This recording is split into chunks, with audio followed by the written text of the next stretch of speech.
det er en rigtig god idé at lave nogle projekter med hjemløse. Så skal du være sådan noget som lave din egen cykel, så hjælper vi. Nej.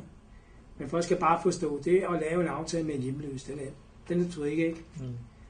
Vi sidder 3 uger til, så kommer du, så skal du have penge. Yeah! 3 uger, du er ikke rigtig klog. Prøv om en halv time, jeg ved da stadig ikke, om jeg kommer.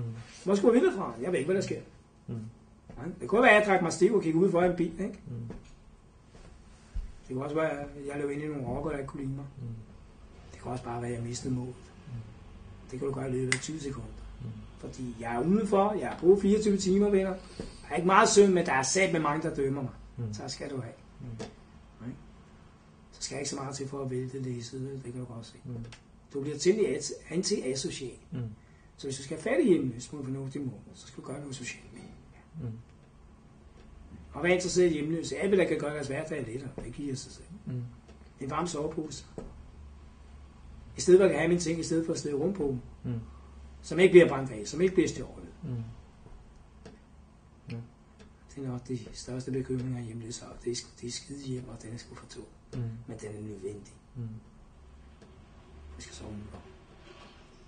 Min drøm for de mennesker var, at man eventuelt kunne købe en, lad os sige, en campingplads, eller en nedlagt fabriksbygning, eller et eller andet, og så smide en masse brædder, og så sige her, så indret jeg, som I nu kan og har lyst til.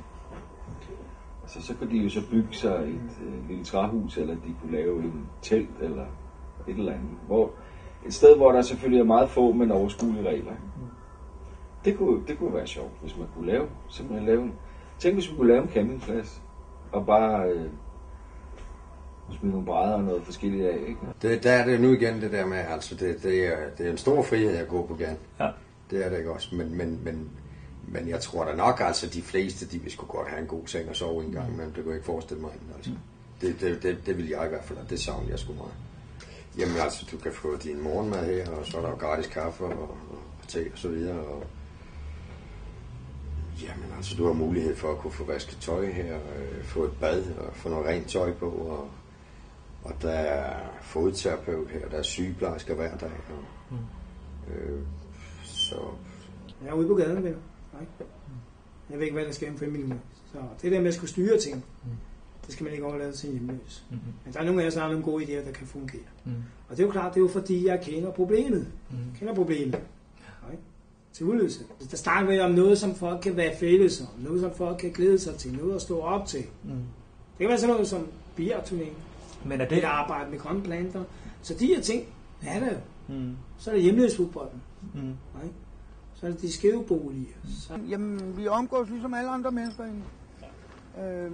Og så om søndagen må vi... Der er lidt problemer med den plads, fordi den bliver brugt til loppemarked om søndagen. Men så for at tilgodese også, at dem, der holder det der loppemarked, har så givet os lov til at have en bod der. Igen bliver man ligesom inddraget i samfundets system. Og det hjælper os. Nu har jeg fået en lejlighed. Jeg har ikke boet der ret længe, og jeg kan ikke overskue noget, der hedder altså opvask og vaske tøj og sådan noget.